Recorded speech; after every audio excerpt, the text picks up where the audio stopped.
Hey everybody, Dr. Moose here. So we're back talking about the calf on Muscle Monday. I know we had a few week break here, but we're back. So last time we talked about the gastroc, which is one of the typically what a lot of people refer to as the calf.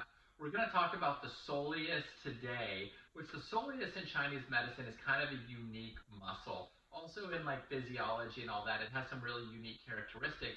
It's often referred to as the second heart because as our heart contracts up top to circulate blood down, every time we take a step, the soleus muscle, which is kind of right in here and lays right against the back of the leg, when it contracts, it actually will squeeze the blood back up from the lower extremities. So it's actually part of the reason why we're able to recirculate the blood back through our body. So you can see now if we start to have some issues with the soleus, that maybe we'll get some like tightness in our calves, we'll get some swelling in our calves, or a lot of times you'll see people who maybe feel looks like their legs are like swollen and about to pop.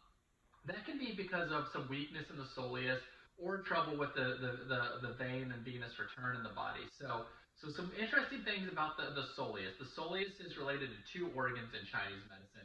It's related to our adrenal glands and it's also related to our heart. So we kind of touched on that component of the heart. So let's talk about some nutrition and things that are really good for supporting this kind of venous return and helping with this normal function of the soleus and the heart. So first big things is vitamin B1 is actually a super important nutrient.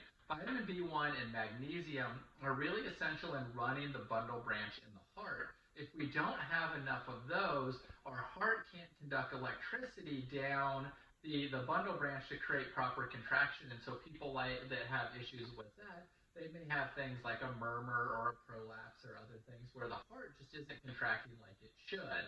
So those nutrients are super important for regulating essentially the strength of contraction, even though it's actually it actually can support the soleus because it's really important for the relaxation of the soleus muscle and contraction of the soleus muscle. B1 is really important for energy production and muscle contraction as well. It helps provide some of the ATP and energy, and basically B1 and magnesium are really important for making ATP and energy in the body. So those become really important. As we talked about with the calf, the whole full spectrum vitamin C with the vitamin C, the P, the J factors, the tyrosinase, those things that actually allow the tissue and blood vessels to heal are really, really important as well, because if we're not getting that full vitamin C factor, we actually have a tough time healing what's called the tunica media, which is basically our blood vessels have three layers in it, and it's just the middle layer. It's really the muscular component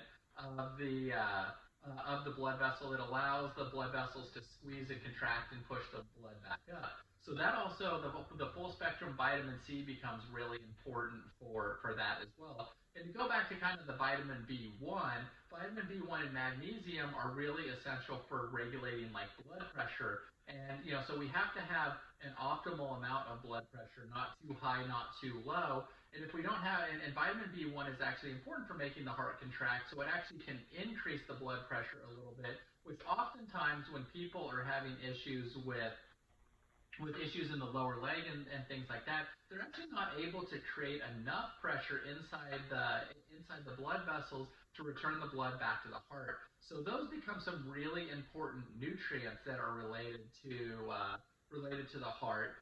Then we have the adrenal glands. We kind of touched on those in the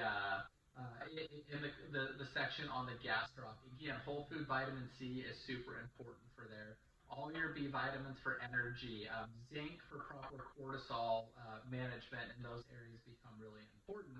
And so one of the things some of the emotions that are associated with that are going to be this feeling of like frightfully overjoyed or very talkative or very expressive.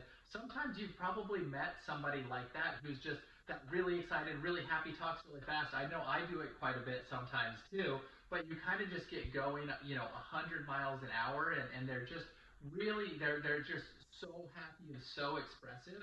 Oftentimes, that can mean that there's some type of a stress or inflammation around their heart, and they're just kind of pouring out a lot of their energy. And so, this could be a good indicator that maybe some nutrients to help support the heart and the adrenals are really, really important.